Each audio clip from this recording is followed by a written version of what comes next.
Halo teman-teman, selamat datang kembali di channel saya. Oke, kita mau melanjutkan persiapan PTS IPA SMP kelas 7 ya. Ini adalah part yang keduanya. Sama dengan yang sebelumnya, kita akan punya 20 soal dan juga 20 pembahasan. Oke, ini masih ada fisikanya. Pada sebatang logam yang masanya 0,05 kg diberikan panas sebesar 1200 kalori. Ini satuannya tidak cocok ya. Kalau kalori biasanya kita bekerja dalam gram. Sehingga suhunya naik dari 15 derajat menjadi 115 derajat Celcius. Berarti kenaikannya 100 derajat. Maka kalori jenisnya ya kita pakai rumus sama aja ya. Q sama dengan M kali C kali delta T. Q-nya adalah 1200 kalori. Masanya kita ubah dalam gram. Kenapa? Karena kalau mau lihat di sini pilihannya kan kalori per gram derajat Celcius, maka satuannya juga harus menyesuaikan. 50 gram kali C-nya yang kita cari karena kalori jenis yang ditanyakan, kalikan 100 derajat Celcius kenaikannya. Oke, kita satukan dulu ini sama ini aja dulu. Oh bisa, kita coret nolnya juga bisa ya, tapi kita satuin aja. Jadi 50 kali 100 5000, 1200 sama dengan 5000 kali C. Kemudian C-nya ini berarti kan ini dibagi ini.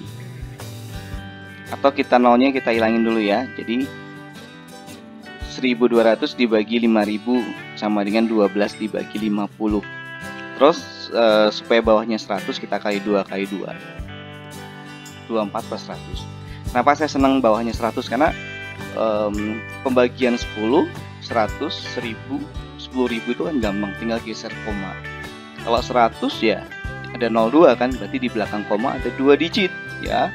Bukan di belakang koma ada 2 angka, bukan. Di belakang koma ada 2 angka atau 2 digit. Bukan di belakang koma ada 2 nol gitu. Ini 24 4 2,0 ya.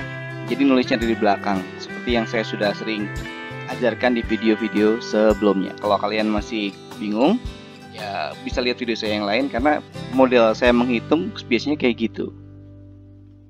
Oke, kita lanjutkan. Sebanyak 3600 Joule panas diberikan pada suatu logam bermasa 2 kg. Jika kalori jenis logamnya 450 Joule per kilogram derajat Celcius, maka kenaikan suhu yang dialami logam adalah ini juga masih sama ya, Q M C delta T. Q-nya sekarang dalam Joule, berarti masanya udah harus kilogram. 3600 Joule sama dengan 2 kg. Kalikan kalori jenisnya 450 Joule per kilogram derajat Celcius kalikan delta T. Satuannya semua udah cocok, sehingga kalaupun kita tidak tulis lagi juga nggak masalah. Yang penting nanti kalau delta T itu ketemunya derajat Celcius. Oke, 3600 sama dengan 900, asalnya dari 2 kali 450 ya, kalikan C. Jadi C-nya tinggal ini bagi ini, gampang ya. Atau nolnya dihilangin dulu juga lebih gampang. 36 bagi 9 yaitu 4 derajat Celcius, gampang ya. Oke, kita masuk ke wujud zat ya, yang hubungannya dengan mana yang melepaskan panas, mana yang membutuhkan panas dalam prosesnya. Oke, kita mulai analisa aja. Ini padat, proses A ya, ini padat ke cair, itu berarti kan mencair ya, atau melebur. Ini butuh panas dalam prosesnya. B itu membeku, tentu saja dia lawannya yaitu melepas panas. C, cair ke gas, itu menguap ya. Menguap itu jelas butuh panas kan. Kalau kita mau bikin kopi, kita mendidihkan air ya, itu kan kita panasin dulu airnya. Kemudian yang D, lawannya gas ke cair itu mengembun, itu jelas melepas. Padat ke gas itu namanya menyublim, dia butuh panas. Sedangkan ngelawannya menyublim, gas ke padat, itu dia deposisi, sering disebut sebagai deposisi, dia jelas melepas. Jadi dari penjelasan yang saya berikan, jelas jawabannya yang A ya, A dan E itu dia butuh panas. 4000 gram es bersuhu 0 derajat Celcius melebur sehingga menjadi air seluruhnya pada titik leburnya. Besarnya kalori yang dibutuhkan untuk proses tersebut adalah, nah ini kita pakai rumus yang berbeda, lebih gampang ya. Peleburan itu Q sama dengan M kali L, massa kali kalor lebur. Kalor lebur itu satuannya Joule per kilogram ya, nggak pakai derajat Celcius karena memang dalam proses ini tidak ada perubahan suhu yang dilibatkan. Q sama dengan 4 kg kali 336.000 Joule per kilogram. Ya, tinggal dikalikan biasa. Ketemulah yang ini jawabannya. 1.344.000 Joule. Oke, kita diberikan sebuah, ini banyak di internet ya. Ini bukan kalor bertahap-tahap ngitungnya, karena ternyata yang ditanyakan jumlah kalori dibutuhkan untuk meleburkan tuh ini doang gitu. Dan kebetulan di sini nggak ada angka yang lain gitu. Ya udahlah, melebur tuh ini. Berarti caranya gimana? Selisihkan. Oke, gitu ya. Kalau yang biasa kan ini MC delta T, M kali L, MC delta T gitu lagi kan. Nah, ini kebetulan bukan. Oke, pernyataan yang benar terkait komponen biotik dan abiotik adalah yang benar ya. Oke, ini kegiatan faktor biotik dapat menimbulkan perubahan pada faktor. Ya, ini benar. Jadi kegiatan makhluk hidup itu bisa mengakibatkan perubahan pada benda-benda mati. Contoh nih, akar pohon yang dapat menghancurkan trotoar, ya kan? Kelinci dapat membuat lubang di tanah. Kotoran sapi membuat tanah menjadi subur, ya. Itu ya jawabannya yang ini. Lanjut. Komponen biotik ekosistem. Biotik itu yang hidup di ekosistem. Kura-kura kadang masih ada ya, ikan koki, ya, katak, ikan sapu-sapu, hidrilla itu tumbuhan air. Ya, sudah jelas. Nah, nanti misalkan ada pertanyaan lagi, kadang dikasih di sini makhluk hidup juga, tapi dia keluar, misalkan ada tulisan sapi gitu ya. Sapi memang makhluk hidup, tapi kan dia bukan anggota atau komponen biotik daripada ekosistem akuarium gitu. Jadi itu nggak boleh dipilih meskipun dia makhluk hidup. Dalam suatu ekosistem sawah yang termasuk komponen abiotik, sekarang komponen yang abiotik tidak hidup, tapi ada di sawah, air, tanah, udara, udah jelas. Fitoplankton makhluk hidup, belut jelas. Padi, air ini gabungan ya, jadi itu salah. Berikutnya, faktor abiotik yang dipengaruhi oleh sinar matahari. Jadi sinar matahari itu kan bawa energi ya, energi cahaya dan juga energi panas. Jadi yang terpengaruh yang mana gitu ya? Suhu dan kalor. Kalor sendiri adalah energi. Jadi enggak. Keadaan tanah enggak ya, kan di dalam tanah tidak banyak, kan yang di dalam tanah nggak kena sinar matahari gitu ya. Nah ini nih. Suhu udara dan kelembaban udara. Karena kalau sinar mataharinya banyak, suhu udaranya juga naik kan, kelembaban udaranya berkurang gitu. Secara umum kalau banyak sinar matahari tidak lembab. Oke, next.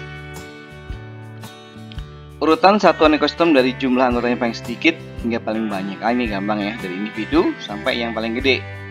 Individu, populasi, komunitas, yang mana ini? Individu, populasi, komunitas, ekosistem. Kalau ada bioma, habis itu biosfer. Yang ini jawabannya ya. Next. Pasangan tingkatan dalam ekosistem dan contohnya yang tepat, mulai dari yang terendah. Oke, populasi. Oh, dari yang terendah. Berarti saya nggak bisa milih-milihnya individu ya. Jadi mulai dari 4. Individu itu 1, jadi 4P. Individu contohnya seekor belut. Habis itu apa? Populasi 1. Populasi 1 itu kumpulan ya, kumpulan belut 1R. Terus komunitas, kalau komunitas itu kumpulan populasi. Seperti ini, kumpulan belut, kumpulan cacing, kumpulan lumut. Sehingga ekosistem adalah komunitas ditambahin tempat. Nah ini, jadi jawabannya yang ini ya, 4P, 1R, 3Q, dan 2S. Seorang siswa mendata makhluk hidup yang ditemukan di sebuah ekosistem. Siswa tersebut menemukan ada wortel, katak, ulat, belalang, dan ular sawah. Rantai makanan yang dapat disusun ya dari wortel ya, wortel terus ke ulat dulu, habis itu belalang, katak, ular sawah ya. Yang ini ya, gampang. Lanjut, di dalam suatu ekosistem terdapat fitoplankton, ikan karnivora, kadar oksigen, ikan kecil, zooplankton. Jadi komponen tersebut organisme yang berfungsi sebagai konsumen tingkat 2. Konsumen tingkat 2 itu berarti yang produsen, konsumen lagi. Berarti yang makan herbivore gitu, yang makan herbivore. Oke, yang makan herbivore adalah kan pertama fitoplankton ya. Fitoplankton dimakan zooplankton. Zooplankton dimakan ikan yang lebih kecil. Ya, ikan kecil jawabannya. Lanjut, jika energi yang dihasilkan tanaman padi 10.000 kalori, maka jumlah energi yang paling mungkin diterima oleh katak adalah, nah ini adalah mengenai efisiensi ekologi ya. Jadi diperkirakan, tapi yang memperkirakan para ahli, jumlah energi yang bisa diterima oleh tropik berikutnya, jadi ini tropik 1, tropik 2 gitu ya. Tropik berikutnya itu hanya 10%. Jadi yang hilang 90%. Atau dalam bentuk yang lain ya, dalam bentuk yang lain. Sedangkan energi yang bisa transfer itu hanya bisa 10%.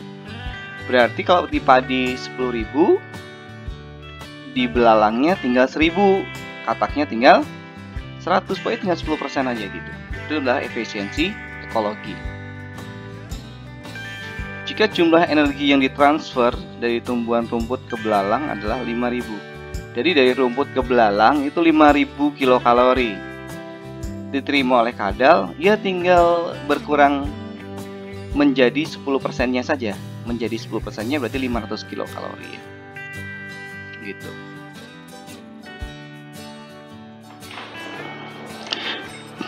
Baik, kita lanjutkan.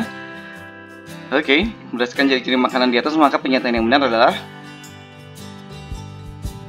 jumlah sigung akan bertambah jika beri liar berkurang. Sigung mana sigung? Nah, di sini jika beri liar berkurang, ya ini berkurang loh kan, sumber makanannya cuma itu, berarti ini salah. Jika jumlah tikus dan kelinci berkurang, maka rumput juga berkurang. Tikus, kelinci berkurang, jumlah rumput ya malah bertambah kan, yang makan dikit. Jumlah burung gereja bertambah jika belalang berkurang. Burung gereja itu dia makan beri liar sama belalang. Kalau burung gerejanya itu belalangnya kurang, ya dia relatif stabil makan yang ini ya. Tapi kalau bertambah ya enggak lah. Jumlah belalang berkurang jika beri liar dan rumput berkurang. Nah, sumber makanan belalang itu rumput dan beri liar. Kalau dua-duanya berkurang, ya belalangnya pasti berkurang. Jadi jawabannya yang ini. Lanjut. Hubungan jamur Penicillium sp dan bakteri merupakan contoh interaksi. Ini yang namanya antibiosis. Karena ini organisme ini bisa membunuh bakteri. Maka ini adalah sebagai obat ya, untuk membunuh bakteri. Kompetisi itu kalau makanannya sama di tempat yang sama pada waktu yang sama. Misalnya kijang sama rusa gitu ya. Predasi salah satu memangsa yang lain. Komensalisme misalnya kayak anggrek sama tanaman ditempeli, kan itu cuma ditempel doang, dapat tempat, dapat sinar matahari, tapi yang ditempelin nggak rugi gitu ya.